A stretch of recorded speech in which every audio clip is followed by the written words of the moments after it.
This is exactly right.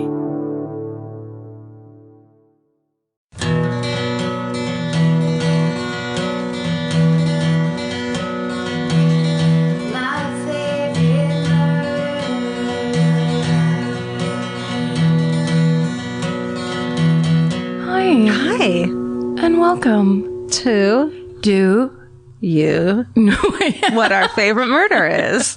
We just made up a new name for a podcast. Do you know what I was saying? No.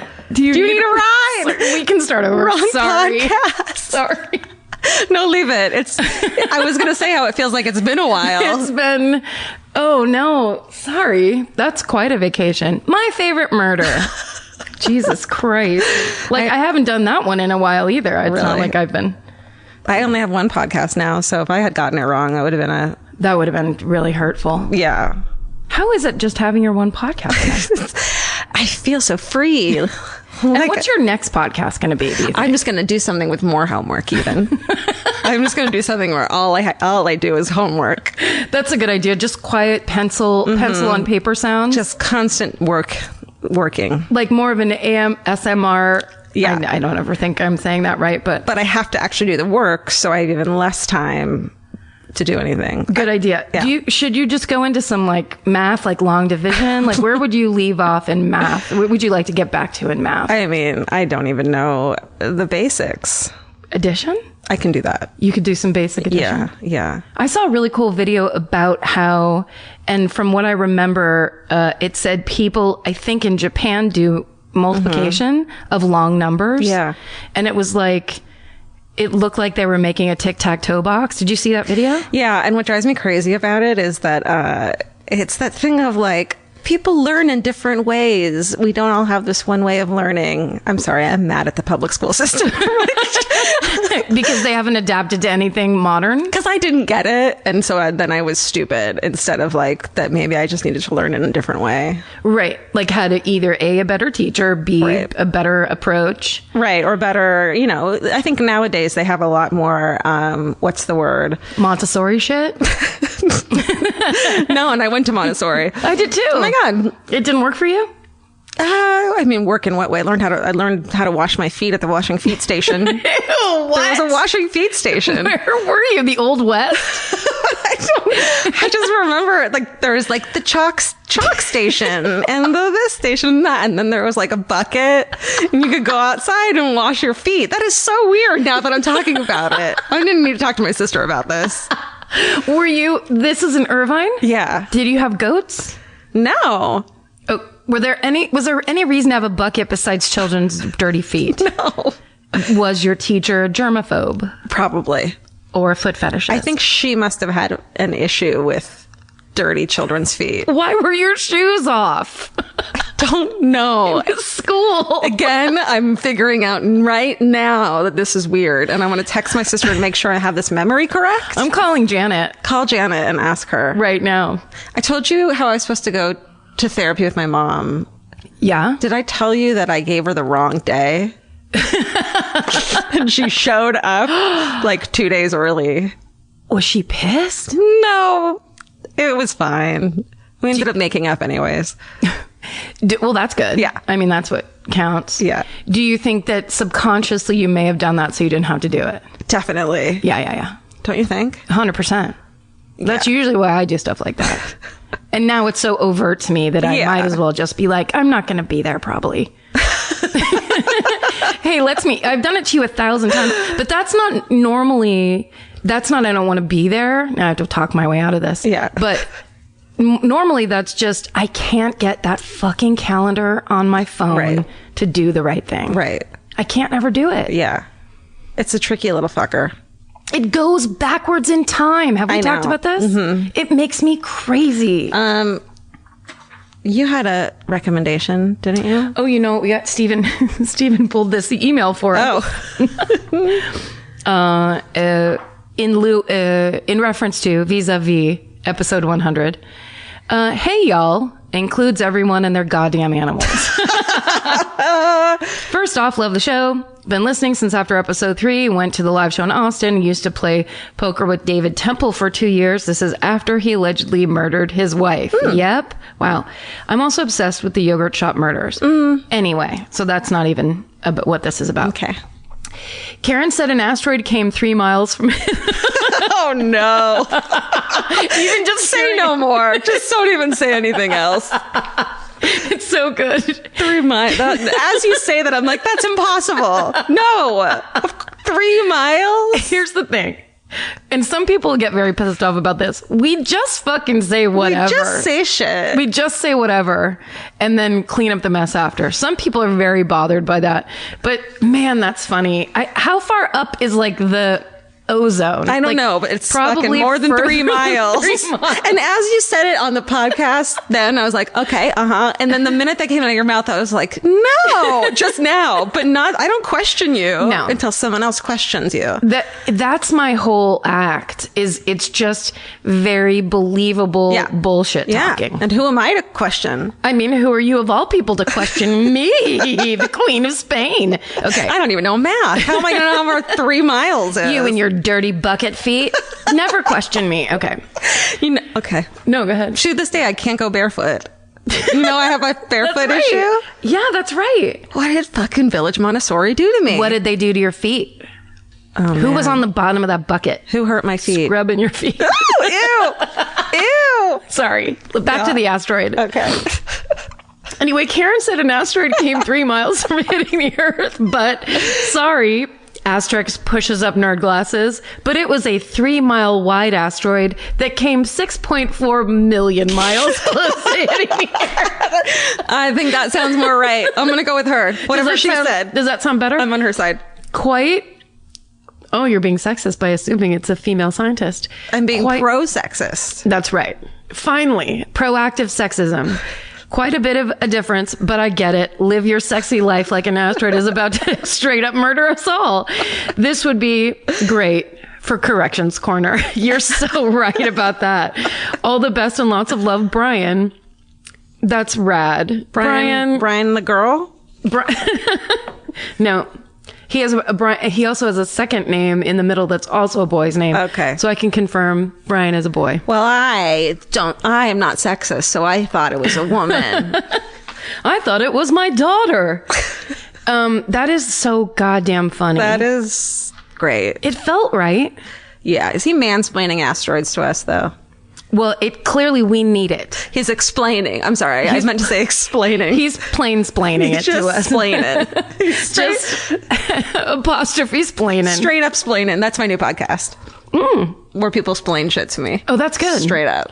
You just introduce it. Yeah. Get the idea going and then just let other people talk about the facts. Hey, explain this to me. I have never realized how consistently wrong I can be up until this point. It's a real humbling experience having Like this through the podcast? Yeah. Yeah.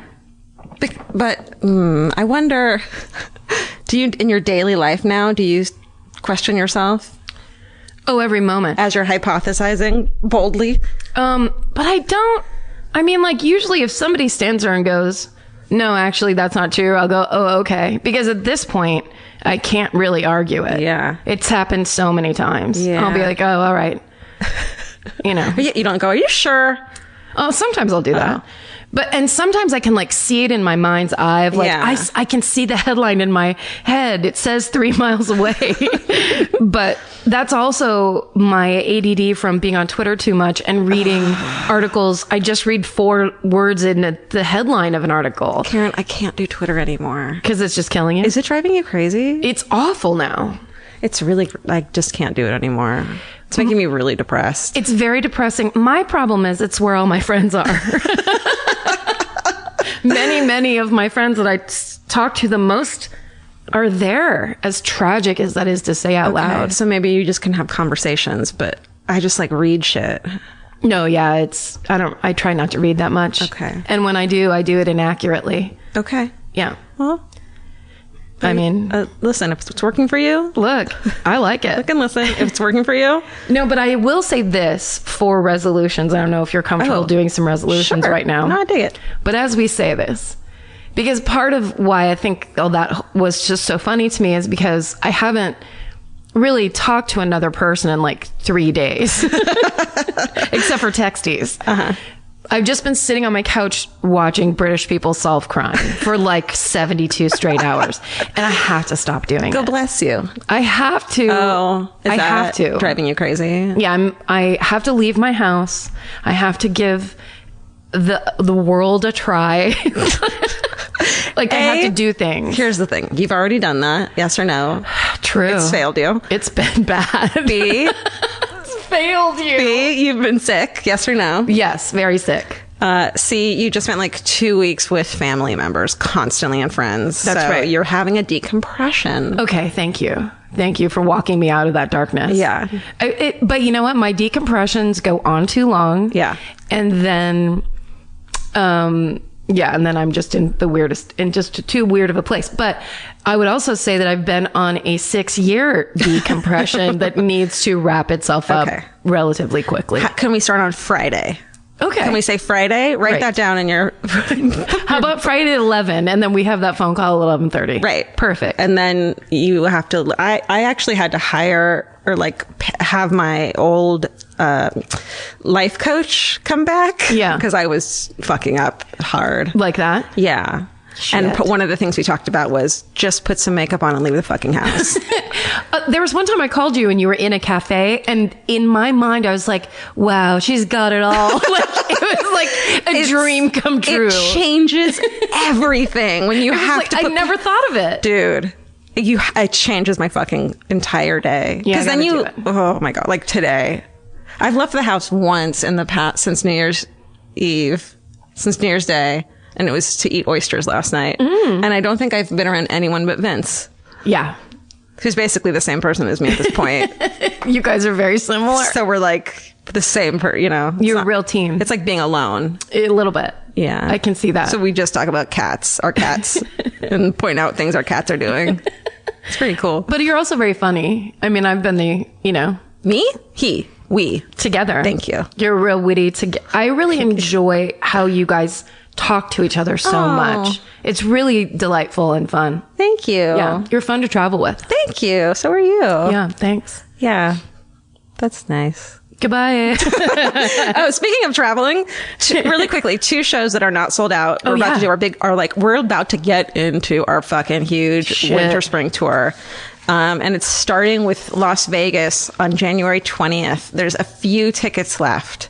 So go get those. Oh, that's going to be fun. If you're in LA and you can make the drive-a-roo, Yeah. I bet it'll be a good time. You know who's doing it? Who? Marty Hardstark. Is he really? Yeah. He's coming on out. He's coming out. I think my sister and Adrian wanted to, but they can't swing it like work-wise and stuff. But they were like, oh my God, that would be the greatest. It's in a casino. We're in a casino. It's going to be so fun. You can stay there, watch our show. We're just like Magic Mike for one night. I'm so excited. Dance routine. What if we get the Magic Mike dancers to come over and do a routine And do a for hometown us? murder? Oh. And we do a dance? That'd be, we dance, They hometown. they hometown it. I'm wiping my nose on my shirt. Sweet. All right. And then the other one is 2018. the other one to mention is Salt Lake City. Night 1. We're doing 2 nights there. Sold out second night, but night 1 still has some tickets. February 15th. Nice little, what is it called? Valentine's Day? Post Valentine's Day. Yeah. Wait, that's the 14th, right? Yeah. Okay, so whatever That's happens. Marty's birthday, the 15th. Oh, that's weird. Is it? Yeah. Is he going to that one? No. Okay. So we'll have to give him a birthday present. Yeah. At Las Vegas. Yeah. Red Rocks Casino. Right. Salt Lake City, first night, no matter what happens Valentine's Day, Yeah. drown your sorrows with us. SLC. That's fucking The right. progressive college town. Remember that time we said that Salt Lake City must be conservative. Yeah. And all that. Oh, did we hear from the Salt Lake Yeah. Cityans? Yeah. They let us know. We'll make it up to you. Yeah. For Valentine's Day. We fully respect you, girl. We're going to be chucking fucking chocolate truffles out into the audience. Oh, we're going to get you so many roses. We're going to throw roses at you. We're going to make you feel like a woman again. I mean, Get ready. maybe there'll be cleavage. Is that romantic? I can bring some. Okay. I Will you can bring yours? Because I don't have any. I can bring enough for 4. Oh my God. Like if I really, really, really try, there can be like some slight shadowing up here, but it's not cleavage. I'll do that for my abs, and then you do it for your cleavage. Perfect. I'll do a cutout middle dress. What about butt cleavage? That's a thing. I think I've got that too. Anything rounded that casts a shadow, I'm on it. Perfect. There you go. Perfect. Oh, one more email. Okay. This is just fun times. I can't believe 2017's over. I know. I mean, it's done. I know. This is a brand new year, friend. I know. Let's do it. Let's absolutely do it. I mean, we have no choice. I don't know. What, we do? I really believe in myself to a really fucked up degree. Well, no, you have a lot of choices, especially with this new podcast coming out, because the direction, first of all, just doubling up on podcasts is going to be great for you. Yeah. And then just the directions you're going to take it in. Yeah. It's just explaining. I'm going to learn and forget so much stuff. It's going to be great. Information is going to be coming at me. I can't wait for you to not absorb any of it. This is an email from Kaylee. It says, "Hi gals, my name is Kaylee Carter and I play Sadie Rose in Godless." Aw, fuck y'all. It was to my shock and delight that I turned on the podcast to hear our show as a source of delight to you. Oh my God. When your podcast is one of my deep obsessions. Oh my God. Along with true crime and, well, anything murder related. It's so badass and inspiring to hear ladies getting together to create, and what you've created is so unfiltered. No. Sure. What are you fucking talking about? Are you talking about? Sorry. Bleep that. Kaylee, sorry. What you've created is so unfiltered, badass, and empathetic. Just wanted to let you know that the ladies of LaBelle lost it on our communal text chain about you guys. Oh my God. A fan, Kaylee Carter. Okay, sorry. That was very self-serving, but oh my God, Stephen, that's a good email to pull. Yes. Because I have been talking about this show nonstop. Everyone's talking about it. Really loved it so much. Really, really thought it was a beautiful piece of writing and work. So good. Wow. Thanks, Kaylee. Thanks, Kaylee. Say hi to that text chain for us. Can I? Okay. So I've been having really bad insomnia lately. Yeah. As I do. And can I do a podcast corner? Do it. Podcast recommendation corner? Yes. So this chick has been keeping me company while I can't sleep for like 4 hours last night from 3 to 7. The worst. It was great. In my sleep phones, I highly recommend them. This is not an ad. They look like a sweatband, but they have flat headphones in them. Oh my God. So, she's this lovely, soothing voice, and the topics are really macabre and weird. It's called The Strange and Unusual Podcast. Ooh. Have you listened to it? No. It's by Alison Horrocks, Horrocks. Which sounds like a fucking, Horrocks. It sounds like a spell. It sounds like exactly from Harry Potter. Yeah. The Horcrux. Yeah. There's 10 episodes and they're like, it's all macabre and like weird, witchy, old gothic timey, catacomby stuff. Yeah. It's really good. And is it true or is it stories? It's true stories. True story. Let me throw those two together. Yep. The one thing I didn't realize could be possible. It's like, it's true. It's almost like the Mysteries Abound. Yes. But she does all the writing herself and tells you about it. It's really good. Sweet. Paul Rex, everybody, if you don't listen to Mysteries Abound, you got to. So The Strange and Unusual Podcast, and it's called that because from Beetlejuice, when Lydia says, I myself am strange and unusual. Oh. Isn't that cute? Yes. So I love it. Yeah. And she's just been kind of like keeping me company. The best. Yeah. Well, then, if I'm to join you in this corner, I will do my recommendation. The person that's been keeping me company for my whole vacation. I can't remember. I think I've seen like either a TED Talk or some clip of him on British TV, but I, in driving, knew that I wanted to do a deep dive into something and actually maybe learn something. So I looked up audiobooks by John Ronson, and he's a British reporter and a podcaster. He does a ton of stuff, author. Yeah. He's written a ton of books. He wrote The Men Who Stare at Goats. He wrote So You've Been Publicly Shamed, which is all about the social media thing. He's done all this stuff. So he has a book. One of the ones I listened to is called Lost at Sea, and it's just a bunch of different stories and articles that he's written, and they cover everything from people who disappear on cruise ships and basically the rash of that happening. The fuck up. To I can't remember anything else. Just being lost at sea in general. Just being lost at sea. Like, you have to listen to it. And he has, okay, my very favorite thing. And I laughed so hard when I was listening to this. I was in my room at my sister's house. I was laughing so hard. I was crying and I couldn't breathe. And I was sick. So I thought I was going to die. He interviewed the Insane Clown Posse after the Magnets' How Did They Work song Miracles came out. And it is one of the funniest because he is a very straightforward, very plain spoken and very direct interviewer. Yeah. And he then reenacts the two guys in Insane Clown Posse reacting to how much shit they've gotten, like, because they've been called the worst band in history and like really terrible things and stuff. So he kind of went and talked to them, and it's the funniest thing I've ever heard in my life. Oh my God, I'm listening. And he's just very, like, he's so endearing, and he's really, I don't know, he's just super brilliant and a really hilarious, amazing writer. So anyway, John Ronson, tons of audiobooks, and he also has a podcast called The Butterfly Effect that's about like working in the porn industry. Right. I started listening to it. It's a little bit, I'm worried. I'm worried. Yeah. I'm worried about having to hear people that aren't doing well or something. Yeah. Whereas if it's a story and someone's in the third person talking about it, it's a different thing. It's kind of like my 911 call issue. I get that. Well, really quickly, one that I'm not listening to, but I have listened to it and it's hilarious, and I just want to give it a shout out because it's fucking incredible, is the true crime podcast Done Disappeared. Oh, I haven't heard it. No. It's a parody true crime podcast called Done Disappeared. Yes. It's about missing girl named Clara Pockets. It's hosted by John David Booter, and it's basically a parody of Up and Vanished. Wait, John David Booter's not a real person? No, it's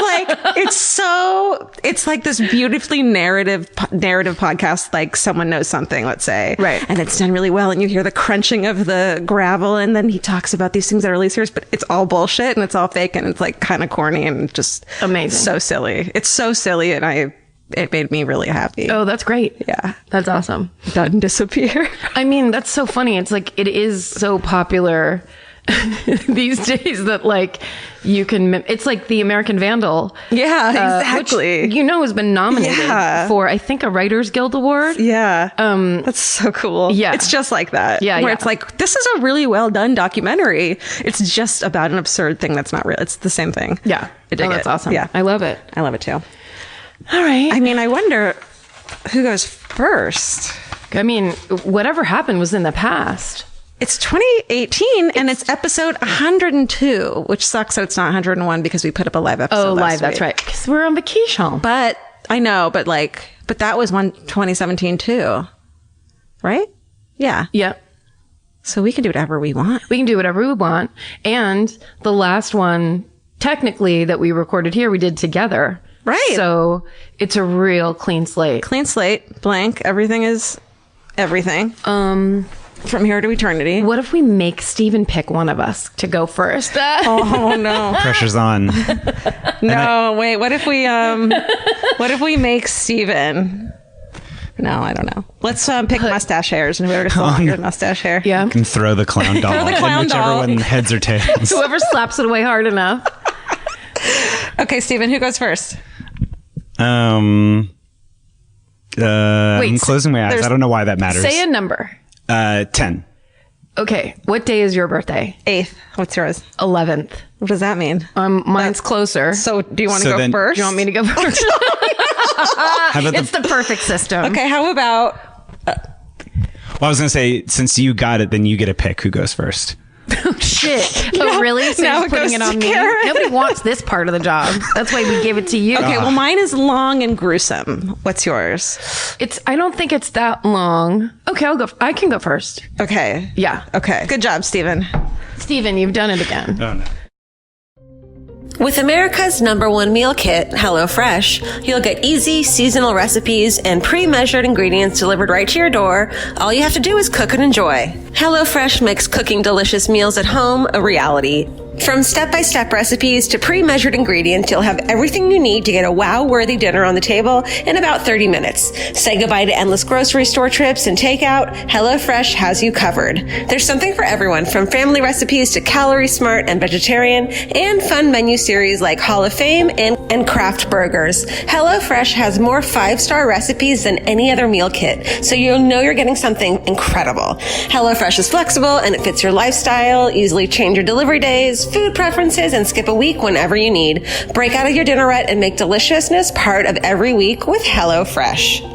I love that even though HelloFresh is super easy and they make it really basic and like straightforward, you still feel like you're cooking this like incredible home cooked dinner. And that makes me feel good about myself. And that instead of just ordering takeout, I'm actually making something and preparing something at home, and that just, it feels good. So for $80 off your first month of HelloFresh, go to HelloFresh.com/murder80 and enter murder80. It's like receiving 8 meals for free only at HelloFresh.com/murder80, promo code murder80. Go buy. Mine, and I had never heard this story before. Okay. This is more of a story, more of a case, more of a personality, because I don't think there's an actual murder that they know of. This is the Beast of Jersey. Ooh. Have you ever heard of the Beast of Jersey? No. Okay, get fucking ready. I'm fucking ready. Okay. And willing. Great. Ew. Excuse me. Both of your feet are in the bucket. I'm going to soak my feet in a bucket and get myself ready. My metaphor. I like that we kick off an episode with you having recovered memories and we just blaze right through it. We just keep on chatting. I mean, I'm clearly doing okay with You're just doing it. I'm just doing it. Okay. So the Beast of Jersey's name is Edward Paynell. Or Paynell. I'm not sure. And this story, I stumbled upon it on as we know, we love the website Ranker. Mm-hmm. And Ranker is in there with all those serial killers and the serial killer 15 most interesting things about this and that and whatever. And so at the bottom of one of those lists, they have additional lists where it's like this, it's all these links. It's like, thank you for my insomnia. Yes. It's amazing. Yeah. And it's all the 15 horrible things about the toy box killer. It's every terrible thing you could ever look up. Love it. So on there, I found the Beast of Jersey, which I'm like, I assume New Jersey. And when you look it up on YouTube, there is a guy who starts, his videos start coming up as the Beast of Jersey, but he is a weightlifter in New Jersey. Oh, no. Who's just like swole and yoked and all the other things you'd say if you went to the gym. He's calling himself the Beast of Jersey? Well, I mean, I think it's like, that's the language of like he's in beast mode working out. He didn't Google it though? Why didn't he Google it? This one's from the 60s and 70s. So he's like, I'm the new right. Beast of Okay. Jersey. That's long enough ago. He didn't give a shit. Yeah. He looks great in a tank top. He's doing good work. Good for him. I respect it. Good for him. 2018 is his year. That's right. I can feel it. So guys, please go to Beast of Jersey YouTube channel and just support him. Give him a thumbs up. Because he can lift so much weight. Okay. I got the timeline of these crimes, the details, all of it from a blog that's called True Crime Enthusiast. I've used her once before for one of my, I can't remember which one, but it was a case when we were on the at a live show. And that True Crime Enthusiast is also a podcast, but I found this on her blog. Okay. And it was the most information of I couldn't find any other websites besides our dear old Wikipedia. Everything on YouTube is like one of those 3-minute videos that it seems like someone in high school made, that like I then started watching one and then it went off into some other thing where this woman who was narrating was like Canadian and yelling about how the government isn't going to admit to anything. And it went crazy. I had quite the afternoon. Listen, let's get back. Let's focus. Look, Jersey is one of the Channel Islands off the northwest coast of France. Got it. I thought it was in England. Well, it's not new. It's not New Jersey. No. That's what I was hoping for. It's original Jersey. Okay. So it's right by Normandy, off the coast, out there. It's also by Guernsey Island. They have the best cows. Between Jersey and Guernsey, amazing, gorgeous cows. Okay. Right, Stephen? Steven's crying. He loves this so much. Am I right, though?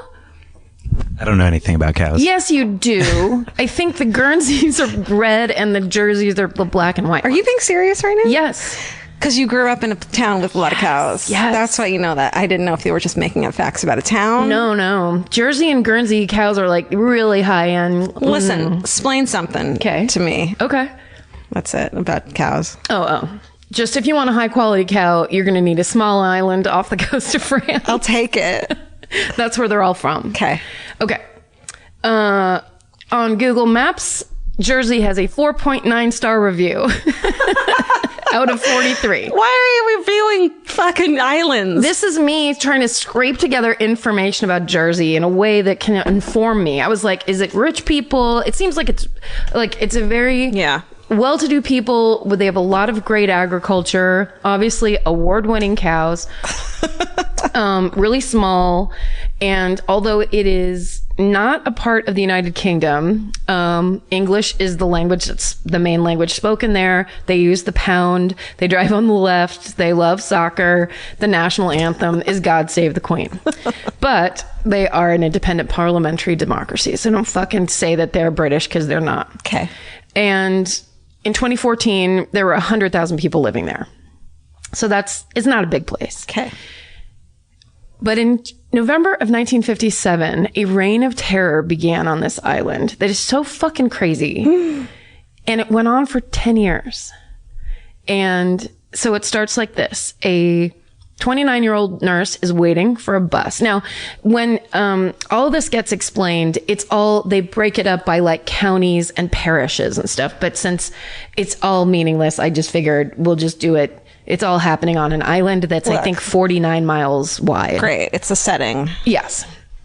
Just picture, do you ever watch Father Brown? It's a wonderful British priest-based crime procedural. All right. No, but I have an island in my mind. Great. It's like, I'm there. It's not tropical. No. Great. It's like it's like a damp, dewy, pastoral, beautiful island. That's it. Rocky cliffs. Yes. All this. Yes. Okay. Fog. And tons of bus stops. Right. So rural bus stops. Okay, so this woman's waiting. She's a 29-year-old nurse waiting for the bus. She's approached by a man who's affecting an Irish accent, and he's wearing something on his face. She can't see his face. And before she knows what's happening, he hits her on the head, he puts a rope around her neck, and he drags her into a nearby field and rapes her. Oh, no. And even though she has a bunch of stitches and she's severely injured, she survives. A year later in March, the exact same attack happens. A year later. This time, the woman's 20. She's walking home from the bus stop. And again, a man approaches her. A rope is put around her neck. She's dragged into a nearby field and raped. 4 months later in July, exact same crime. Oh, my God. This time, it's a 31-year-old woman. She's walking home from the bus stop. Again, rope around her neck, dragged into a field, exact same thing. And then again, in August of 1959, but this time it's a young girl. And then again in November to a 28-year-old woman. So it's the exact same crime happening, like relatively 4 months apart. So all of the victims tell the police the same thing. He put on this Irish accent. He was wearing a mask of some kind, or his face was covered in some way. He's about 5'6", and he smells musty. So after this series of attacks, he comes to be referred to as the Beast of Jersey. But then in 1960, his MO changes and he starts attacking people inside, indoors in their homes. So it's Valentine's Day in 1960. A 12-year-old boy wakes up to see a man standing at the end of his bed. He's climbed through the boy's window. He's wearing an old rubber mask and a woman's wig. Oh, God. And he's holding a flashlight in the boy's face. He places a rope around the boy's neck, leads him outside into a field where he's raped. So a month later, a woman walking up to the bus stop meets a man who drives by, claims that he's a doctor, that he's on his way to pick up his wife, and he offers her a lift. And then she gets in the car and she's like, oh, it's just this old guy, and doesn't think anything about it until she turns to see that he is wearing an overcoat and a hat and gloves. And as she's starting to put that together of how weird that is, and she also can't see his face. It's like she can't make out his face because it's dark. By the time she realizes what's going on, he's driven to a secluded spot. He ties her hand behind her head, beats her inside the car. Then he drags her out of the car into a field, rapes her. Then he puts her back into the car and he starts to drive again. She jumps out of the moving car. Oh my God. And starts screaming for help. So he bails and he's not found. Damn. Okay. So the same month, this one's super creepy. So it's a mother and daughter in a remote cottage. The daughter's 14. So it's 12:30 at night. The mother is awoken by the phone ringing downstairs. So she gets up and she goes down to answer it. When she goes, she picks up the phone. No. There's no one there. She hears a click and then the phone, she hears the dial tone. So she goes back upstairs and she goes to bed. An hour later, she hears a noise downstairs. So she goes out onto the landing or the top of the stairs. She flicks on the lights. That's how I pictured it in my head. At some point she turned the lights on. She walks downstairs. And when she gets downstairs, the lights cut out. Then she realizes someone is in the living room. So she grabs the phone to call the police. The phone line's been cut. No. Yeah. So suddenly a man grabs her, demands money, and threatens to kill her. And as she's struggling with this man, her 14-year-old daughter comes out onto the landing. No. And the man immediately releases the mother and runs to where the daughter is. And so the woman runs out of the house to go get help at the neighbors, gets the neighbors, runs back, and they find the daughter is alive, but she's been raped with the same MO as all the other victims. April of the same year, a 14-year-old girl wakes up to find a man in a mask watching her sleep. What the fuck? She starts screaming and then he takes the mask off. No. In July, an 8-year-old boy is abducted from his home. He's raped in a field and then he's led back, but the rope around his neck to his front doorstep. Then the attacks stop for the rest of the year. So, of course, this is a tiny island of people, and people are fucking shitting a brick. Because it's also definitely someone who lives there. Yes. So it could be anyone. Exactly right. They are interviewing they immediately interview every single man who has ever committed a crime at all. Like the police are they have no idea what to do, so they're doing anything they can. So everything stops. So that's July. Everything stops for the rest of the year. Then in February of 1961, it starts again. And this time the MO changes again. Now it's all young children. So by April of 1961, 3 children have been attacked and raped. So finally the police call in Scotland Yard. Yeah. So Scotland Yard puts together this profile of like the MO and of the attacks. Oh my God, love it. And they basically tell the island, you guys have to start like self-policing and keeping your eyes open because you have to help us catch him. Right. Like as much as we can't be everywhere and we all have to do something about this. So keep your eyes peeled. So he's 40 to 45 years old. He's 5'6" or somewhere around that height. He has a medium build. He has a mustache. His face is usually covered by a mask or a scarf during the attacks. He enters through a bedroom window on a moonlit night, sometime between 10 p.m. and 3 a.m., carries a flashlight. He knows the island well, especially the eastern part. And he wears a thigh-length jacket that smells musty, a hat, and gloves. But he's still not found, and there's no attacks for 2 years. So that's another part of it is it's like a swell of these horrible crimes, and then it just stops. And I think there's probably part of that human reaction is it's done. We're done. Yeah. And like, don't look around and don't keep looking into this. Like it's over. Right. Then in April of 1963, a 9-year-old boy is attacked with the exact same MO. And then in November of the year, an 11-year-old boy is attacked, same. And then in July of 1964, a 10-year-old girl. And then in August, a 16-year-old boy. Then nothing for 2 years. So God. Even that overall pattern starts to have a pattern. And then in 1966, the Jersey police received this letter.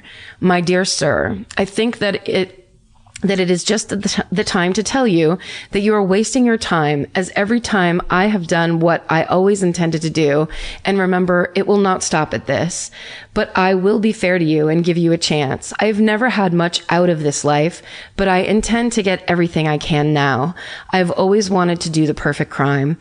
I have done this, but this time let the moon shine very bright in September, because this time it must be perfect. Not one, but two. I'm not a maniac by a long shot, but I like to play with you people. You will hear from me before September, and I will give you all the clues just to see if you can catch me. Yours very sincerely, Wait and See. Oh my God. Yeah. So in August 1966, there's a savage attack on a 15-year-old girl, but this time there's a new detail. There are long parallel scratches down the torso of the victim. And then that's the final attack for 4 years. Wow. Then in August of 1970, a 13-year-old boy wakes up to a flashlight shining in his eyes. He's taken out of the house with a rope around the neck. He's led to the field. He's raped, attacked, led back to the house. This time the beast tells the boy, stay quiet, because if you don't, quote, something will happen to your mother and father. So the parents find the boy disheveled and he tries to say nothing's wrong. And finally he breaks and tells the parents everything.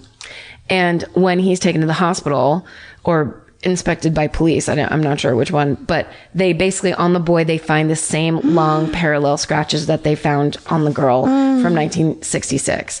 And the boy tells police that the man had black spiky hair and a terrifying mask on. A year later, this is July 10th, 1971, two policemen are sitting in a traffic light at a red light. It's 11:45 at night, and a car speeds past them, runs the red light, and is driving erratically. And so, of course, they throw on their lights, or however they do it in Jersey. And they get into a high-speed chase with this car. And it's total Jason Bourne style, where on this blog, she was saying the guy drove up on the sidewalk. He was like doing everything he could to get away from these cops. On this tiny fucking island. Yeah. That's so crazy. Driving everywhere. And basically, finally, he drives through a hedge and into the middle of a tomato field and like comes crashing to a stop, gets out, starts running through the tomato field. The cops get out, chase him on foot. They tackle him. They arrest him. They bring him to the police station. And finally, when they get into the light of the police station, they see that first of all, they notice in the car with him how musty his coat smells. And it strikes them immediately that it's like just this weird, gross smell, which is what every single one of his victims mentioned. That's crazy that it was that fucking bad that they were like that gross. Immediately. So then when they get into the light of the police station, they see that there are 1-inch nails poking up out of the shoulders of his coat and out of the lapels of his coat and around the cuffs of his coat. So he has sewn in 1-inch nails to stick out like punk rock style, stick out of his coat. And then they see that he has cloth wristbands that he has made tied around his wrists that also have 1-inch nails sticking out. Dude. So then they see that his pants are tucked into his socks. He's wearing slippers and wool gloves. And then they check his pockets. So in there, he's got a flashlight with black tape over the light part with just a little slit. So only a tiny bit of light will come out of that flashlight. So no one will notice it? Yeah. So he can basically control and direct the light. Oh my God. When he's breaking into houses. Right. Then they find 2 lengths of what they call sash cord, which I think means like curtain cord on him. He's got empty cigarette packs, rolls of duct tape, and a black wig with stiff, spiky hair. And that's when they find the mask. Are you ready to see the mask? There's your mask. I'm gonna go. I'm gonna leave. Look at that. Oh my God. Let me see that. It is so fucked up. Okay, so what that mask is it looks like Edward Scissorhands if he were in a fire. It's like Edward Scissorhands and Michael Myers had a baby. Totally. And that baby was a fucking rapist. Was a horrifying monster. Child molester. The scariest. Okay, The Mask is the reason I read the article about him, because it's the scariest thing I've ever seen, and that's actually real. Because I was like, I'm gonna look this up, and this is gonna be fake. Like, because that's so horrifying. You wake up and that's standing at the end of your bed. No. It's so No. So that's in his coat pocket. That mask. That mask is in his coat pocket? And Perfect. the wig is in... So the wig, he wore the wig and they're separate. So the wig was in one pocket. And that wig is hard. Yeah. Like, it's all stiff and hard. It looks like gross dreadlocks. Yeah. And it almost looks... He almost looks like Medusa. Yeah. Like it looks like snake hair. What is that mask made out of? Because it looks like it's made out of real human skin. It is...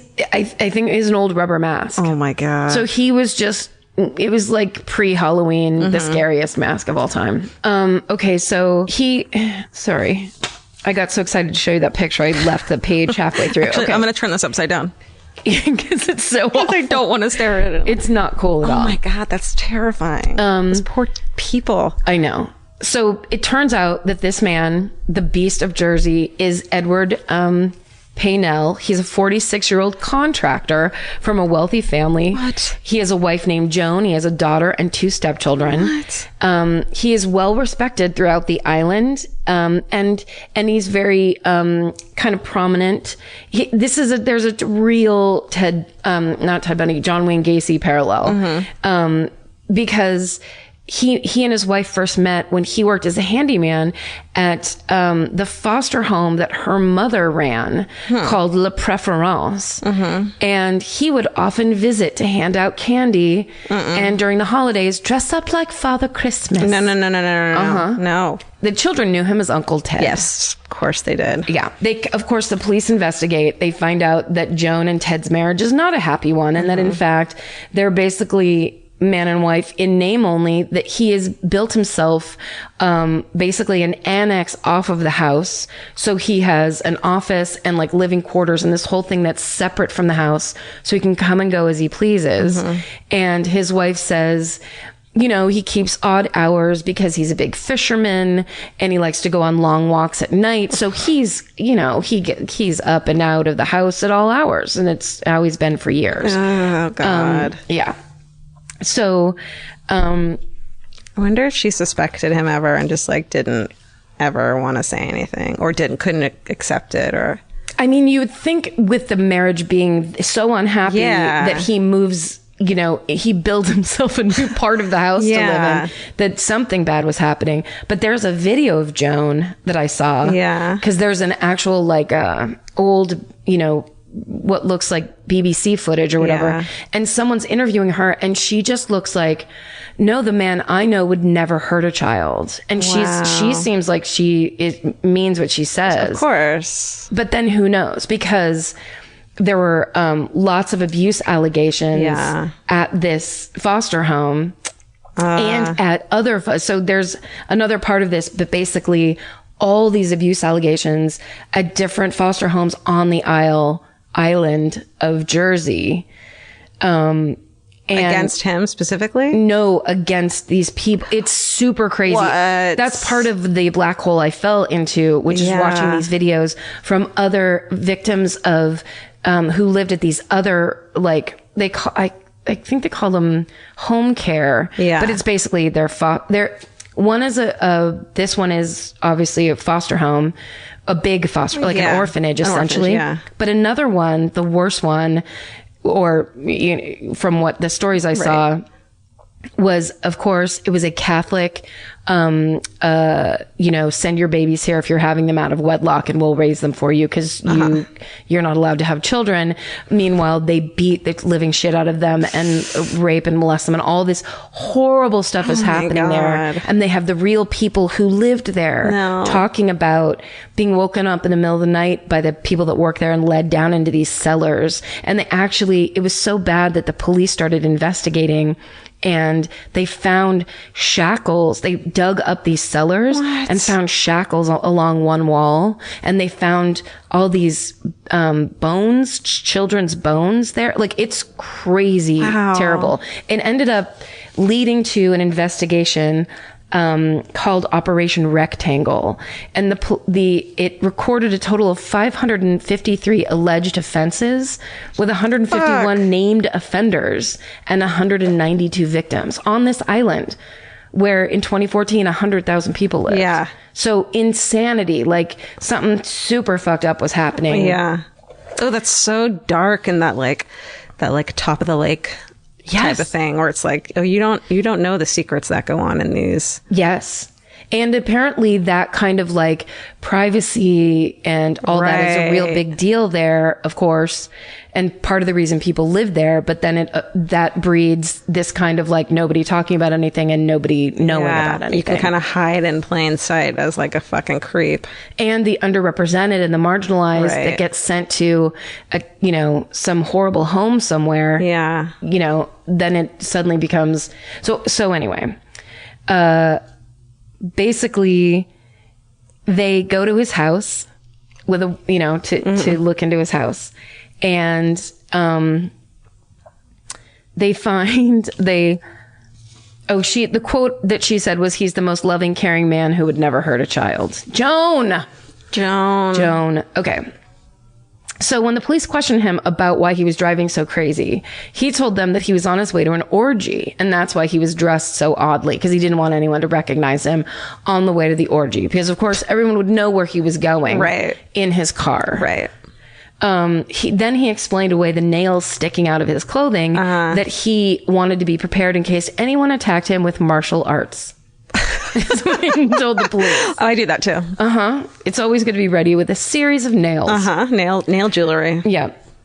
So when they search the house, they find a locked secret room inside his room. Oh my God. He's already got his own annex. Oh my God. Then he's got a locked secret room. Tell me what's in it. Well, guess what it smells like? Must. Yes. He loves must.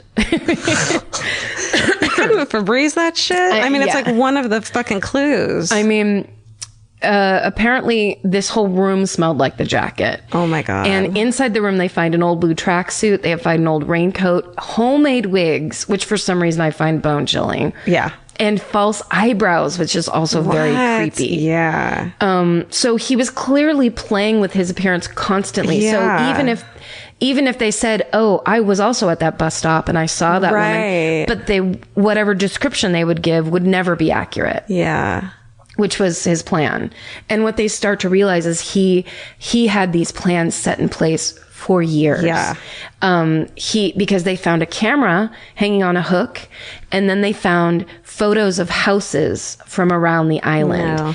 And eventually they got out of him that he would choose his victims sometimes years in advance. What? He would take a picture of the house. He would memorize the map of the house. He knew exactly whose room was whose and what window to go into. So he would never accidentally went into some wrong window and it was in the parents' room. Yeah. He always knew which room the children's room was. Oh my God. And he knew exactly when to go and when they were by themselves or when everybody was asleep. Like, he planned it meticulously. This is for scaring years. me like no other story we've done has scared me. It's the fucking scariest thing of all. He is the legit boogeyman. Yeah. Like crazy.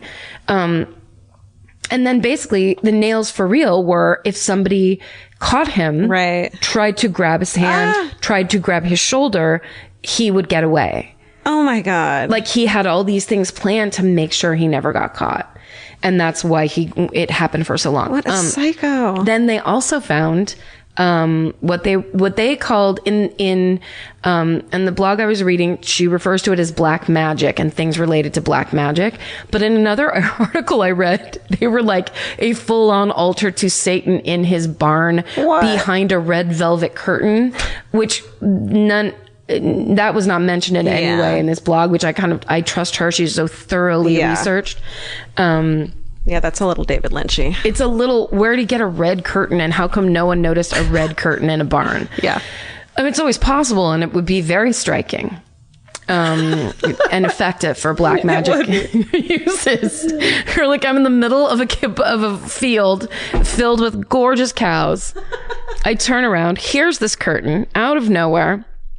Okay, so anyway, all kinds of satanic shit though in this room. So basically, that's it. He goes to trial, and on November 29th, 1971, it took 38 minutes to declare him guilty of all charges. He's sentenced to 30 years in prison. That's it? And he gets out in 20. What? He was a model prisoner. He's paroled in 1991. Stop it! Yeah. Stop! He goes to prison in 1971. He gets out in 1991. What the He tries to move back to Jersey. Oh, hell no. And the people are like, yeah, no way. So he ends up moving to the Isle of Wight, and he dies there of a heart attack in 1994. So I think the Isle of Wight is, from what I know, I think one of my favorite bands is from the Isle of Wight. And I think it's real sparse. Would you look that up really quick, Stephen? He's already doing it. But, oh my, 20 years? 20 years. Because it's all rape. And this was the 70s. Yeah. When they were like, Yeah, I wish that was not like that anymore. I know. Let's be honest. It's getting better, though. Certain places, sure. Like, a serial rapist would not get out of jail in 20 years. They don't do that anymore. I mean, I know every case. I'm trying to believe. Oh, I forgot to believe you on everything. Yeah. Okay, good. Okay, great. Thanks for telling me, Karen. Let's see. Okay. Was I right about the Isle of Wight? It's the Bees. I love that fucking the band, band. the Bees. Chicken Payback, best song ever. Steven, you just looked up the musicians. Oh wait, but do we know anything about the here? Let me just actually say notable bands from. Whatever. Isle of Wight. It's the second. It's the largest and second most populous island in England. Right. So I was totally wrong. We'll about do a show that. there. Fine. Oh my God, let's go to the Isle of Wight. Okay. They have a really good music festival there, I believe. Again, that could be bullshit. I believe you. I believe me. Oh. So anyway, then. Oh, this is the final thing in that Operation Rectangle. The police had to actually announce that there was no firm evidence linking Paynell to any of the abuse that took place at that Catholic nun home. It was called the Haute de la Garenne. I did not pronounce that right. Where really terrible things happened. So they had to say there's no, Beast of Jersey is not connected to this, although he was known to be a regular visitor there. Oh, what a coincidence. So basically they're just saying there's no firm evidence, but he also came here all the time. Yeah. And horrible things happened to the children here. To hang out at this place. Yeah. Wow. So horrible, and freakishly, like, how did I never hear of any of that before? Well, I have a similar one. Oh. Horrible, freakish. How did I never hear about this before? Oh, shit. Okay, another list of horrible things that have happened. Yes. This one I've heard the name, but I'd never heard it. I'd never known what happened, surprisingly. This is the Mad Butcher of Kingsbury Run, aka the Cleveland Torso Killer. Ah, shit. God damn it. Were you going to do it for Cleveland? Yes, but I knew it's such a good one that neither of us have done for so long that it's just been dangling out there. Yeah. Well done, you. Thank you. I swooped in. I apologize. Got to do it. But here I go. Here you go. Let me try to give it justice. Okay. And everything. So, 1930s Cleveland. It's the 6th largest city in America, but it's the most dangerous because of they have a high rate of traffic accidents, which sucks. Yeah. And rampant organized crime, along with antiquated police force. One of the high crime areas was on the south side of the city, known as Kingsbury Run. It's a riverbed, like ravine, located near the suburb of Shaker Heights, and it's where the train tracks run along. So a lot of transients riding the rails in the 1930s would camp out there. And in the Depression era of 1930s, it was this dark, dreary, dangerous place. And there was a lot of blah, blah, blah. Let's see. It was like a hobo camp at that point, basically. Yes. So And hobo is okay to say. I know, right? Yes, it is. Many people told us it stands for homeboy, which means like I'm on my way home, boy. Right. Like I'm on the train. Yeah. Okay. So it's a makeshift. They call it a hobo jungle. And it's just this crazy transient encampments with made of boxes and, thrown together houses and this sort of thing. And it's right next to a place known as the Roaring Third, which is kind of like this neighborhood that's home to bars and brothels, flop houses, gambling places. It's like the fucking down and dirty area, all grimy. And this is the setting where the most notorious murder cases in Cleveland's history start to happen. Wow. In September 1935, 2 teenage boys, and this is a lot of people stumbling along a lot of body parts in this in this show. Yep. So, in September 1935, 2 teenage boys playing at the base of Jackass Hill in Kingsbury Run. Yes. Yep. How could you not go to Jackass Hill every day if you were like 12? Yeah. I'm going. That's, where else would we play? Please. Okay. All right. So they discover the decapitated, emasculated, they call it, body of a white male. Oh, shit. Can you fucking imagine? Like, is it worse to come upon a body or a fucking headless body? Headless body. Yeah, you're right. That's been emasculated. Yeah. That's horrifying. Yeah. So their lives are ruined. Because here's the thing. Can I just say? Yeah.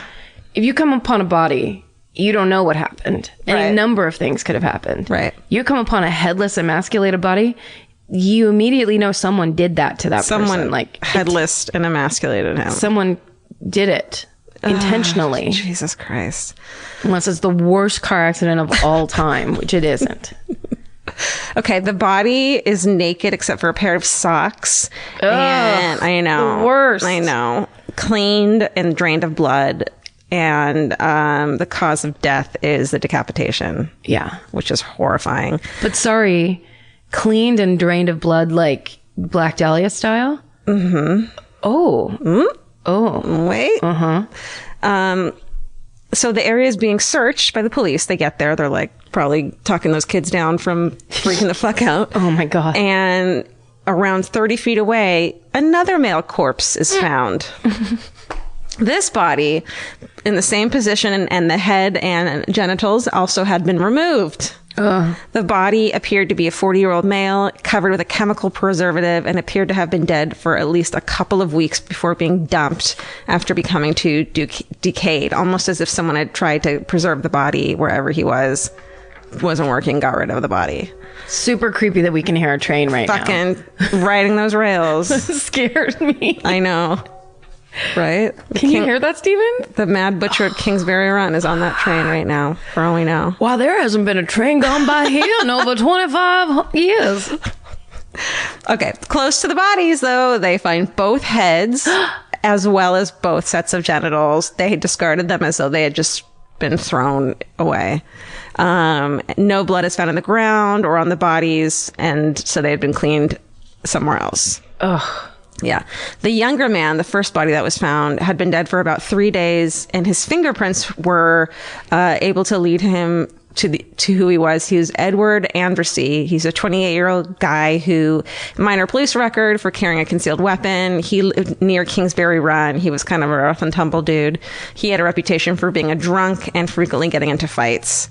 And when they did the autopsy, based on the cuts, the operation was done very skillfully, and the investigators suspected that the killer might be a butcher, a surgeon, or at least someone familiar with killing animals, which seems like it's always the case. Like, I think if you don't know what you're doing, you don't try to start doing that. Or like you kind of get like a fetish for it. If you do it to like animals, maybe if you're a certain sort of psychopath, right? Oh, sorry, that was the John Ronson book that I started with. Audiobook was The Psychopath Test. Oh, that's the whole reason that all started, and it's such a good book. Sorry, no, you're good. I should have said that before. but it basically, there's relatively no difference between a psychopath and a sociopath. It's all, he goes into all of that, but anyway, it's relevant. It's very relevant. But like that you couldn't just, a normal person, if you were going to kill somebody, even if you planned it out, if you would have to be devoid of feeling to do all that stuff. Yeah. Because you'd have to be a certain mental type to be able to clean a body, drain it of blood. Cut pieces of it off. Yeah. Like the thought of, I'm a pretty normal person, and the thought of having to, you just nodded your head in the most sarcastic way. Was that involuntary? It was silent. Was that involuntary? It was conversational. I appreciate it though, because I don't want to be normal. I mean, in that I'm not a psychopath. So the thought of having to go from here to killing someone is such a huge leap that the people who are okay doing it must be fucking closer to that already. 100%. You know what I mean? Yeah, I don't think it's like a line in the sand. I think it is a total is light on or off. Right. Because there's nothing worse like when you're watching a movie and people like, what was that fucking that movie, the Ewan McGregor movie made him a star. Where they kill their roommate. Trainspotting. No.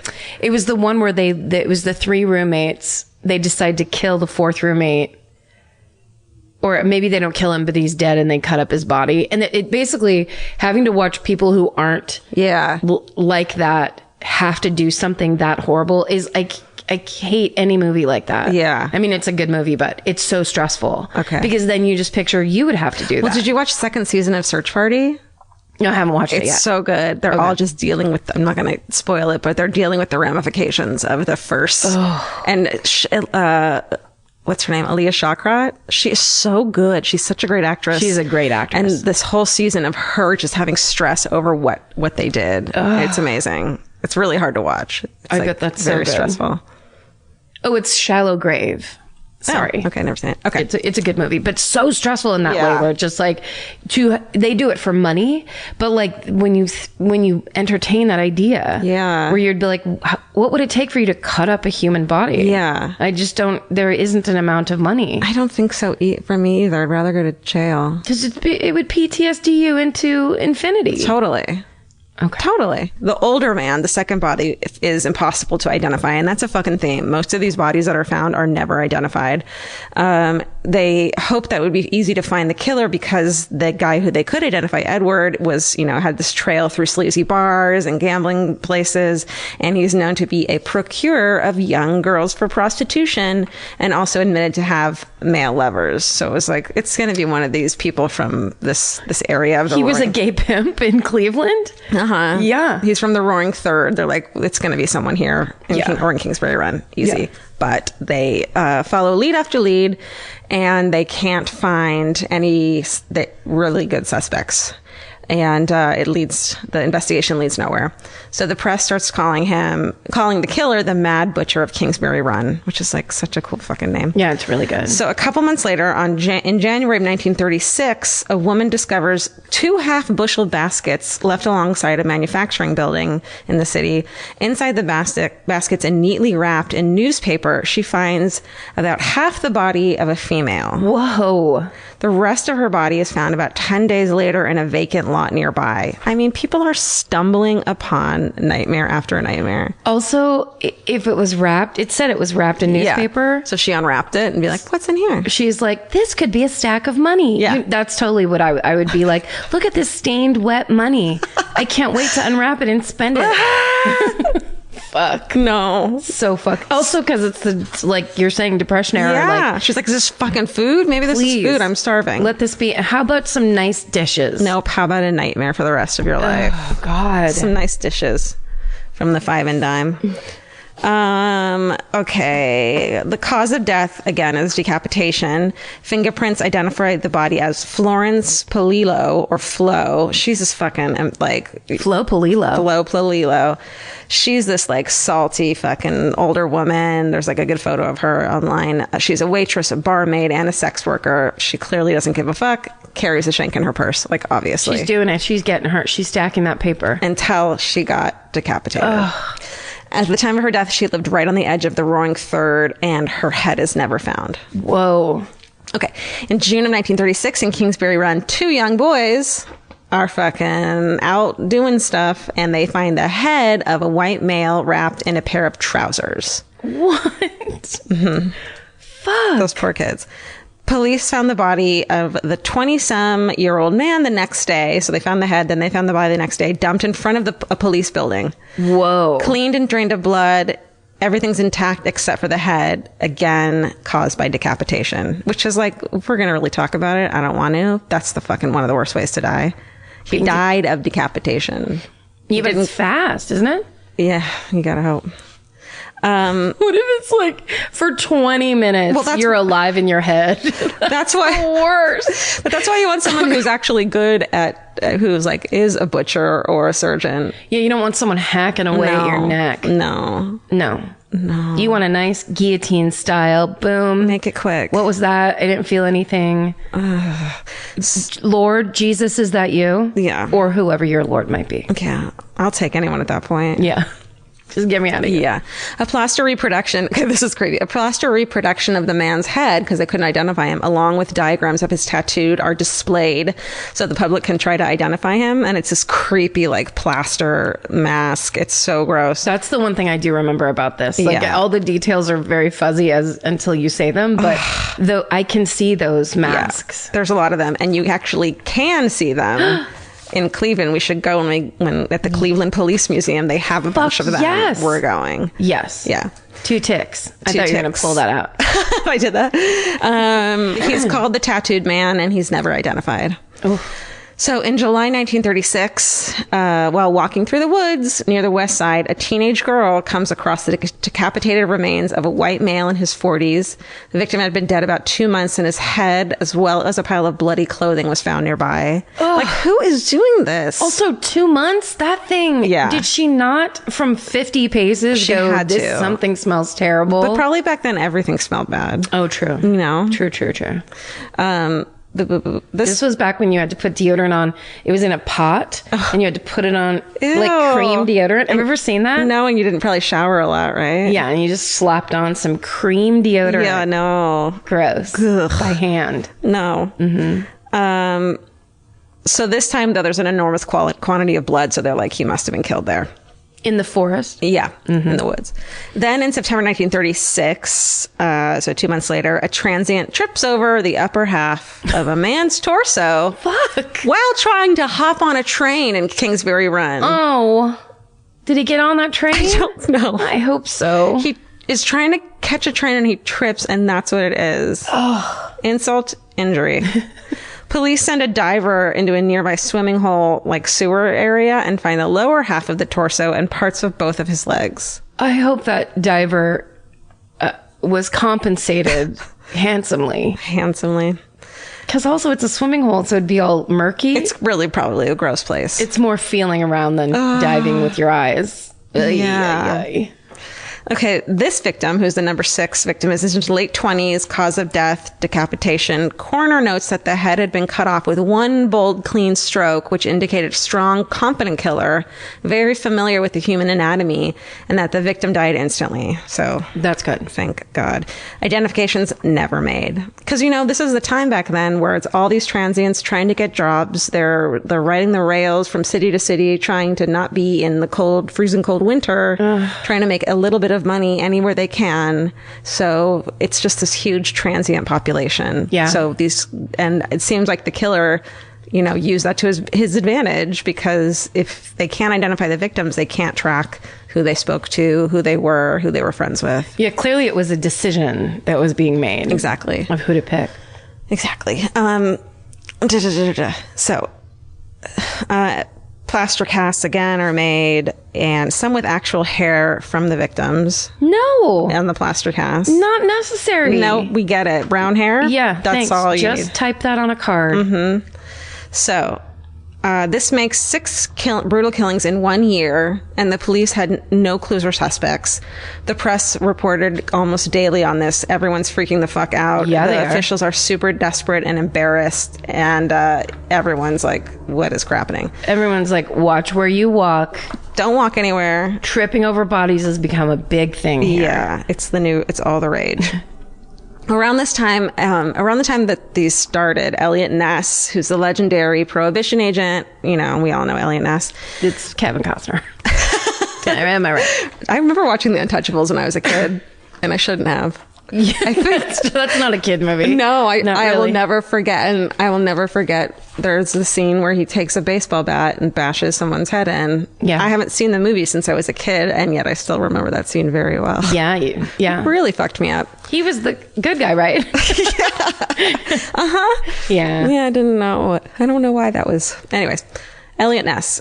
So he, at this point, is appointed safety director of Cleveland, which means he's in charge of cops and firefighters and everything. He gets more involved in the case. They put a psychological profile together saying that the offender was a psychopath, although probably not obviously insane. He had some knowledge of anatomy, and he would have been very skilled at cutting flesh, obviously. Because decapitations are very messy, it was believed that he had access to some private space where the murders were performed. And if this was true, then the fact that the bodies had been carried long distances to be dumped indicated that he was probably really strong. Mm-hmm. So he also may have been familiar with the Kingsbury Run area. And and then 2 full-time detectives are put on the case. These 2 dudes go undercover into Kingsbury Run, like Shantytown, which sounds so much fucking fun, doesn't it? Shit. What? Why isn't there a movie about this? I don't know. Because that's amazing. I think it's called The Adventures of Natty Gann, isn't it? She went into a shanty town to solve decapitation murder. Oh, no. That's part 2. She was so brave, that little girl. That would kind of be amazing, like female empowerment. She just It's keeps an tripping 8-year-old over girl torso. marching through. Yeah. Hand me that head. God. She didn't give a fuck. So they get a fucking go undercover. There's like photos of them too online of like being like, oh, look at me being a hobo. And it's like if you were to dress up as a quote hobo for fucking Halloween, like how you'd look. No, sorry. Can I sidebar this? Yes. Because I did dress up as a hobo one year. Okay. I may have told you. Yeah. It was my own idea because right around age 8, I think my mom started telling me I was on my own Halloween costume style. So it was just like whatever you could gather around the house was your costume. 100%. One time I was a caddy because I found a small old set of golf clubs in the garage. Then so you just carried golf clubs around with you the whole night? Yeah, that was my costume. How did we manual labor? How did we? Why didn't we? Why didn't anyone care? No one what your cared. kids? And then you dress as a fucking caddy, and then it's like go out by yourself at night and knock on people's doors and ask for candy. But I didn't make it to the night with the caddy outfit because at school in this like Halloween parade, I learned my lesson of like I'm carrying 20 pounds of golf clubs for no reason. And also in this day and age, can you imagine a parent being like, make your own costume? Yeah. They would be arrested and like, you would never hear from them again. Yeah. So anyway, that year I was a hobo. So I just had a bunch of old clothes and, it was the classic 70s child costume. Sure. But what I thought was going to be innovative is I put Vaseline on my face and then I put coffee grounds on the Vaseline so that it looked like I had a beard. And it was fun and creative until the part where we all ate delicious snacks started happening and everything I ate tasted like coffee because that was what was on my face. And I ruined Halloween for myself. No, my mother ruined Halloween for me. I think the 70s ruined Halloween. How did any of us enjoy fucking anything? That's a great question. It was all abba zabba anyway. Okay, go ahead. They're dressed up like... Right. Okay, thank you. They interview more than 1,500 people. It becomes the biggest police investigation in Cleveland history. And then on February 3rd, 1937, a man finds the upper half of a female torso washed up on the shore east of Bratenahl. Oh, got that wrong. Bratenahl? Bratenahl? B-R-A-H-T. Brat, E-N-A-H-L. Bratenahl. I hear Cleveland screaming it at us from the audience right now of our fucking Cleveland show. It sounds like... Yeah, like, okay. Scooby-Doo talk. Right. Unlike all the previous victims, the cause of death had not been decapitation, because that had happened after she had already been dead, and the lower half of the torso washed ashore 3 months later at about East 30th Street. The woman was in her late 20s. She's never identified. Wow. So it's weird too that, again, like with your dude, they're changing up the MOs. Yes. So it's almost like, nobody's fucking safe. Yeah, because if they do it long enough, they're like developing and fine tuning to their own creepy. I mean, it becomes, for both these cases, it's about the act, not about the victim, and not about a want and a need. It's more like about this obsession. Yeah. So it doesn't matter if you do it on a boy or a girl or a grown woman or, Right. It's all it's the planning and the picking and all that. It's enjoying what it's you're being doing. a psychopath. Yeah. It's being a murderous lunatic psychopath. Totally. June 1937, a teenage boy discovers a human skull. Next to it in a burlap bag is several remains of what turned out to be a petite black woman. So this time it's a black woman, which changes the MO. She's about 40 years old. Dental work shows that she is Rose Wallace, and police follow every lead they have on her, but nothing is found. Ugh. Then in July 1937, the National Guard had been called to maintain order at the flats, or where everything's going on. And a young guardsman is standing watch by a bridge and sees the first piece of victim number 9 in the wake of a passing tugboat. Ooh. Over the next few days, police recovered the entire body except for the head from the waters of the Cuyahoga River. The victim, who had been mutilated, was in his mid to late 30s. He's never identified. God. It's crazy. Did it come off the tugboat, perhaps? Ooh, that's a good question. I mean, like, did it make anyone go, maybe that, because if you were on a boat, if you were the captain, say you were like a crab fisherman or something, okay. You're not near the ocean, but it's a vessel, or you could be by yourself. Totally. You could clean things. Ooh. And you could rinse things off. In the water. In the water that surrounds you. That's a good point. Thank you. Let's look into that. Okay. In 1938, a young laborer is on his way to work in the flats and saw what he first thought was a dead fish along the banks of the Cuyahoga River. Turns out to be the lower half of a woman's leg. Oy. This is victim number 10. A month later, police pulled 2 burlap bags out of the river containing both parts of the torso and most of the rest of the legs. She's never identified. Wow. Okay.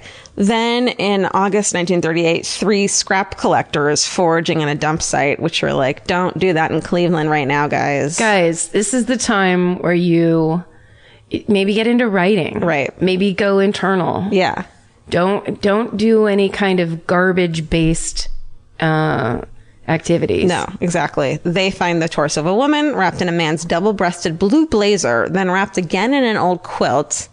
The legs and arms are discovered in a recently constructed makeshift box, wrapped in brown butcher paper and held together with rubber bands. And this is the weirdest one to me because makes me think that and obviously this is one of the ideas, is that it's a lot of different killers, because this one's like, it's disposed of so differently, and I'm shocked that they couldn't find any clue based on that. From a suit jacket back when everything was tailor-made? Yeah, from the suit jacket to the box, to the rubber bands, to the quilt. It's like, it's so crazy that they couldn't find anything. And maybe if it were the same killer, they've done it so many times that now they're taunting the police of like, here's a ton of clues and you're still not going to find me. Yeah. Could be. Yeah.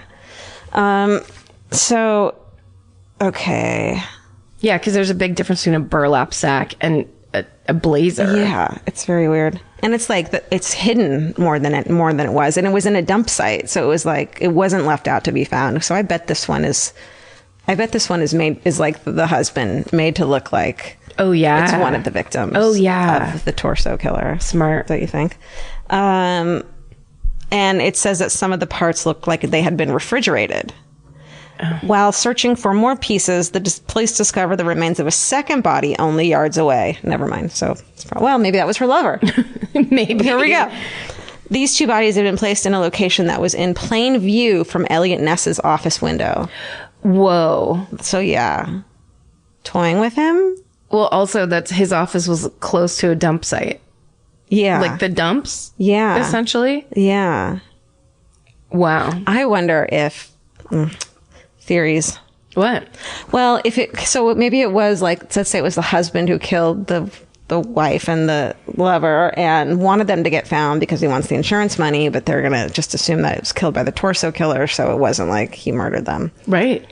I don't know. That'd be a great plan. Yeah. Thank you. And by that I mean terrible. I mean, awful. Really.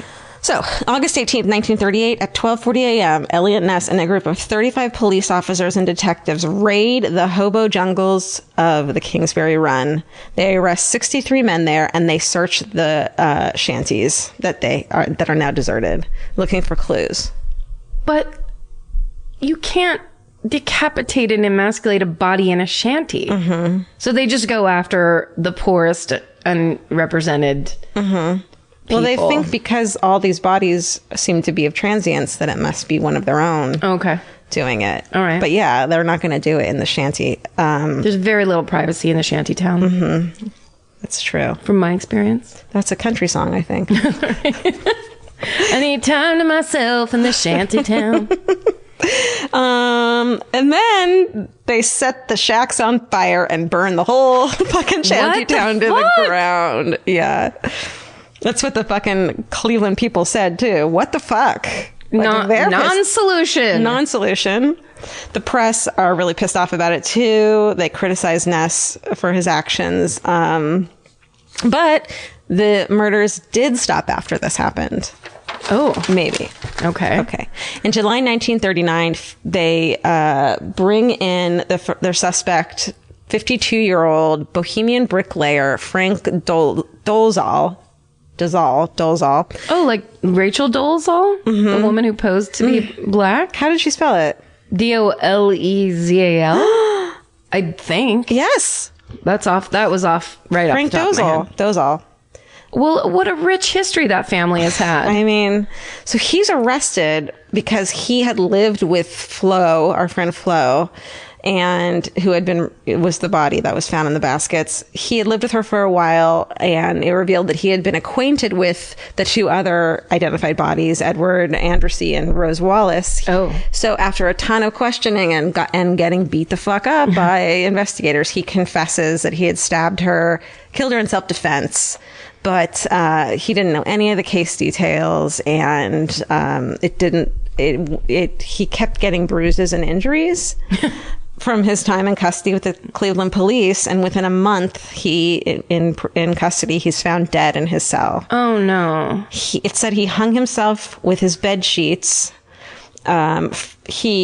From a hook that was 5'7" tall off the ground, and he was 5'8".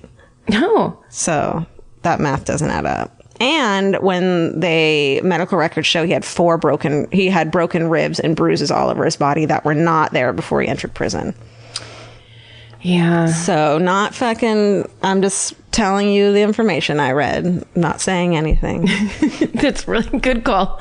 But yeah, that all sounds, the problem with that too is when you kill the suspect, even if it's a bad suspect, you still don't know anything. Right. Like you're still cutting off that line of information. Well, it's almost like you're not learning anything and you get more and more angry about it. And so you hurt him more and more to get more information, but if he doesn't know the information, he can't give it to you. Right. So, yeah. Yeah. To this day, no one thinks that he is the killer. Ugh. All the historians and shit. But it turns out there's a secret suspect that Elliot Ness interrogated in 1938, but it didn't come out who it was until the 1970s. Was it Herbert Hoover? It was Herbert Hoover! Turns out it was a deranged doctor. Yes. Of course. Sorry, I love that. Yeah. Dr. Francis E. Sweeney. And he sounds like, a fucking classic deranged doctor. Okay. Murderer type. Love it. He's a veteran of World War I who was part of the medical unit that conducted amputations. Why did you just laugh, Stephen? I was trying to cover up a sneeze. Oh! Okay, good. We're like, oh, Steven's finally as fucked up as us. Oh, no. He's sneezing. I thought you laughed so hard that you had to cover your face. What if Steven, that's when it's revealed Steven's intensely evil and has been this entire time. It's the thing that gets him is World War I amputees. Yeah, it's his fucking favorite. That's when Steven's real personality, Steve, comes out. Steve. Hey, Steve. Okay, so he's part of a medical unit that conducted amputations and patchings up in the field. During the interrogation by Elliot Ness, who's like at this point losing his shit because he's so embarrassed that he can't find the killer. Right. Sweeney said to have, quote, failed to pass 2 polygraph tests, but they were kind of in their early stages at the time. So that's, we don't totally know. Back then it was just a third cop holding your finger and then going, lying, not lying. Very early, rudimentary. That's exactly right. You can see that. You can see that in the Cleveland Cop Museum too. Just that same cop sitting there. We're gonna go meet him. Hey, look, it's the original lie detector. It's just screaming in people's faces. That guy, O'Leary, he was amazing. Lie. He was the best lie detector. He was a lie detective. That's right. I don't know. It seems like Elliot Ness definitely thought that fucking creepy Francis E. Sweeney was the killer. But there isn't a lot of information on it because it turns out that Sweeney was the first cousin of one of Elliot Ness's political opponents, Congressman Martin L. Sweeney, who had been hounding Elliot Ness in the press publicly about his failure to catch the killer. So he was about to run again, so it would look really bad if he was like, well, guess what? It's your cousin who's the killer. And no one would believe him. And then if he were wrong, it would ruin his career, Elliot Ness's career, too. Yes. Very high stakes. Right. So he's like, fuck, I can't do this, but I totally think it's this dude. And then he was like, told everyone, don't fucking tell anyone. And no one fucking told anyone until this dude was writing a book in the 1970s and was like, shit, it was fucking Frank E. Sweeney. So after he comes under suspicion, Dr. Sweeney commits himself to an insane asylum, and there are no more leads or connections that police could assign to him as a possible suspect. From his hospital confinement, he's threatening postcards signed by Sweeney, mocked and harassed, were sent to Elliot Ness, and they mocked and harassed him and his family into the 1950s. Whoa. He'd signed them F.E. Sweeney, paranoidal nemesis. Paranoidal? Paranoidal nemesis. Wow. Okay. Of course. I mean, that's like kind of admitting that you did it. Oh, yeah. Like, that's crazy. Yeah. He's crazy. It's possible, of course, that there were many murderers and copycats, which I think might be the case. Similar decapitation murders occurred in neighboring Newcastle, Pennsylvania, as well from 1923 to 1940, and none of those were ever solved either. So there's a lot of similar cases. And before the first 2 bodies were ever found in 1934, a woman's torso washed up on the shores of Lake Erie outside of Cleveland.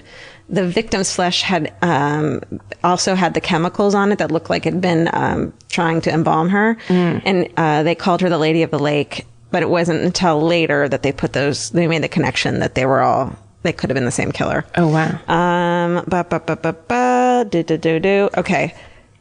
Okay, so it's also been theorized that the Cleveland torso murder cases have some connection to the January 1947 murder of Elizabeth Short, aka the Black Dahlia. Yes. In fact, one of the many suspects from Cleveland was living a few blocks away from where the body of the Black Dahlia was found, severed in half and drained of blood. No fucking way. So somebody that got interviewed for that way back in the 30s for those murders in Cleveland 15 years before moves out to sunny CA, couple blocks away, to try his hand at acting or what have you. Fuck. Yeah. Like, what are the fucking chances? The very low, I would guess. Or was he like, maybe he did kill her and he just wasn't also the killer of the torso people in Cleveland? Wouldn't that even be more of a coincidence? Yeah. No. Because he'd been following the murders that whole time in Cleveland. He was like, that sounds like fun, and he killed her. So he was copycatting as well. Yeah, either way, he killed the Black Dahlia. Shit. Yeah. But it's interesting to note that Dr. Sweeney, who didn't die until 1964, spent the rest of his life committed. He was allowed to leave for days or weeks at a time. Why? Because he committed himself. Oh. Until his permanent institutionalization in 1955. So maybe that motherfucker went to California for all we know. Where'd he go when he got to leave? Great question. Ooh. Ness's inability to catch the killer drove him fucking crazy, and it also tarnished his reputation, which we know is like fucking super historic and godly. And official police records on the case have been lost, destroyed, or removed. Shit. And so clevelandpolicemuseum.com, a lot of good information there and a lot of photos. And there's some gruesome ones too, just so you guys know. And also a website called prairieghosts.com. Got a lot of good information there as well. Nice. So that is the Cleveland Torso Killer, or the Mad Butcher of Kingsbury Run. Wow. Yeah. Also, the fact that ends with hooking up to another great unsolved mystery is insane. Like, it's so good. I know. And crazy. Yeah. Because then it means potentially it's say 30 years from now, they find some kind of whatever. Like, what if one day it's solved and it's the Black Dahlia and the Mad Butcher of Kingsbury Run? Do you think the Black Dahlia will ever be solved? I mean, that's what I asked for Christmas. So yes, I believe that Santa can hear me. A speck of DNA. And then they put it through CODIS, and it's the relation DNA that they have now. That's so cool. Oh yeah. Where it can be like, the person whose DNA this matches is related to this other person who's in CODIS. Oh. So even if they're not in CODIS, which because they'll be so old, it wouldn't be in there, but they could be like, this is the person's great grandson. So they could track him down anyway. Yeah, if that person is in CODIS. Did you ever listen to that series? And I'm not going to be able to remember it off. Oh, no, I can. It's Hollywood and Crime. Oh, yeah. Did you listen to that? And it's like basically all those, there were a bunch of similar murders before and after. That podcast is so fucking good. Hollywood and Crime, if you haven't listened to it, man, it's good.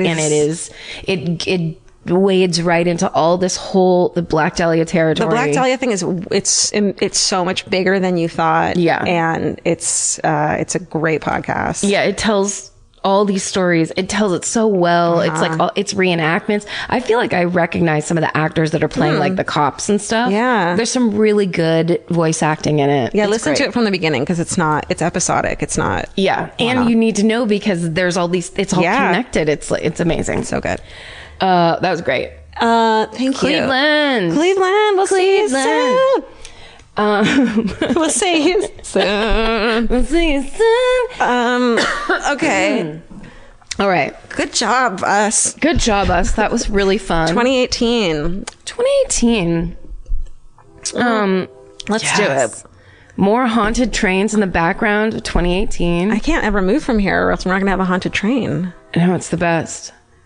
Should we start recording from a fucking Haunted train? Boxcar? Haunted Yes. Boxcar? From the dining car of a train where we have to wear like 40s outfits and those pillbox hats with netting down the front. Martinis. Snoods. Martinis with tons of olives. I mean, here's the thing. If we get threatened by nuclear war, even just a little bit more, I feel like I should start drinking again. I feel like nothing bad will happen. I think wait till the first bomb is dropped. Okay. And then I support you. But then, you're right. Wouldn't it be a bummer if you died of a seizure before you could die of nuclear holocaust? Wait till you're ready to die of a seizure. Okay? Promise me. But here's the thing. Just as an FYI, the liquor and the seizures are not directly related. The reason I can't drink is because my medicine's bad on my liver. Oh. So you basically will speed yourself into liver failure if you keep drinking, but it's not good for it, but it won't immediately make me have a seizure. Okay. Until how long? I think I got a good 6 months bender in me before I drop. I don't think that we're going to be around that much longer. Okay. I think this nuclear holocaust is coming. Now, this is the end where we say something positive. Well, this is the upswing after the murder. I had such a good time doing jack shit over the holidays that I'm like, you know what? When the Vince and I are going to hole up in here, we've got water, we've got cat food. I will like to say this. Do you know that I got in an argument with someone about how I wouldn't eat my cats? What the fuck? And they were like, you have to? I just remembered I got really mad at this guy. My friend's cousin at the Magic Castle. Good. Because we got in this argument about you would eat your cats. And I'm like, I'd kill myself before I eat my cats if I have to. And he's like, no, you wouldn't. I'm like, fuck you. I got like so mad. And I was like, why am I talking to this guy? And turned away. Also, first of all, have you ever seen this cat? There's not an ounce of meat on his body. That's what I was saying. For what, 3 extra days? That's just giblets. Yeah. I mean, you got nothing going on in that cat. That pouch on his belly is just skin. You could chew on it, but still. So I'd have 3 extra days of living knowing I'd eaten my cat. I'd rather just die. Sorry, why are we entertaining this? This is a person that's someone's cousin. You don't even know them, and they're telling you how you would be. Do they know that my cats have Instagram accounts? Yeah, they don't know shit about your cat. Your feel cats are money makers. Dude. You're not going to eat them. I love my cats so much that I have an Instagram account for them. Yeah. I'm not going to eat them. That's the only way to prove love anymore. I know. Yeah, like when a vet tries to tell me about how to take care of my cats, I'm like, they have an Instagram account. Clearly, that's like all I think about. And then you just slam the door. Yeah, and they have 6,600 followers. No. Bill me. Anyhow, so peace and love to everybody. Whoa, this is what I was going to say. Don't take the nuclear strike off your worry table. Okay. Because there are just reams and loads of people in between. There is no button on his desk. Okay. That's not how it's happening. Yeah. And there's things happening. Do you think that they put like one of those staples? You got that buttons on his desk. I'm like, here. No, it's totally. And it goes bing bong, and then he's keeps like, pressing yeah. It's not going to go down like that. Okay. All right. I'll worry about other things in the meantime. I feel like there's so much to worry about, and that one is so overarching. As a child of as a true child of the nuclear age, right? Where that was actually a true concern of ours. Like they would talk to us about it in school. Yeah, that's how old I am. Don't do that to yourself, because it's just it's just because, and the dark thing to say, but it's like. Because maybe the thing you should be worried about is getting hit by a bus. Like you just don't know. Yeah. We don't know. I'm thinking globally with problems, and I need to think locally. You need to act locally. Yeah. Think locally with problems. And I need to make you a martini, clearly. Oh, man. I'm just saying, and I know I've said this before, I'm really good at being drunk. I'm just like, I don't slur. I don't try to tell you secrets. I don't fucking do any of that. Then why would I want to hang out with you and give you a drink? Because I bring all this other stuff to the table. Slurring and secrets are my favorite. How do you feel about fist fights? Because I think as a girl, you probably haven't gone into the realm the way you could have, the way you can. I've been in one fist fight. Do you know that I've never actually gotten into a fist fight, but one time in a total whiskey blackout on New Year's at the San Francisco Punchline in the 90s. A girl leaned across the bar and started yelling at the bartender. Now, it could have been his girlfriend. She could have been doing a bit. It was a comedy club. I do not know what was going on. All I know is the next thing I did is grab her finger and twist it around her back. And because the bartender was really nice, and it made me like what she was doing was so fucking irritating to me.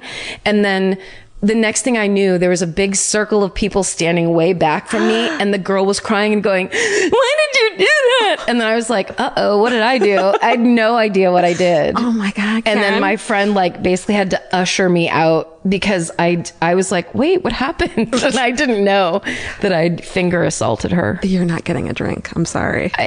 It gets pretty serious pretty quick. But it sounds fun. It is fun. Well, you know what it is? Because sometimes you go out and nothing happens. Yeah. That would never happen with me. There's always something is going to go down.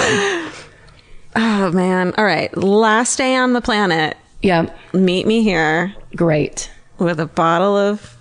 Well, let's go out. Malort. Let's meet here, and then we're going to go somewhere. Okay. Yeah, we'll start here.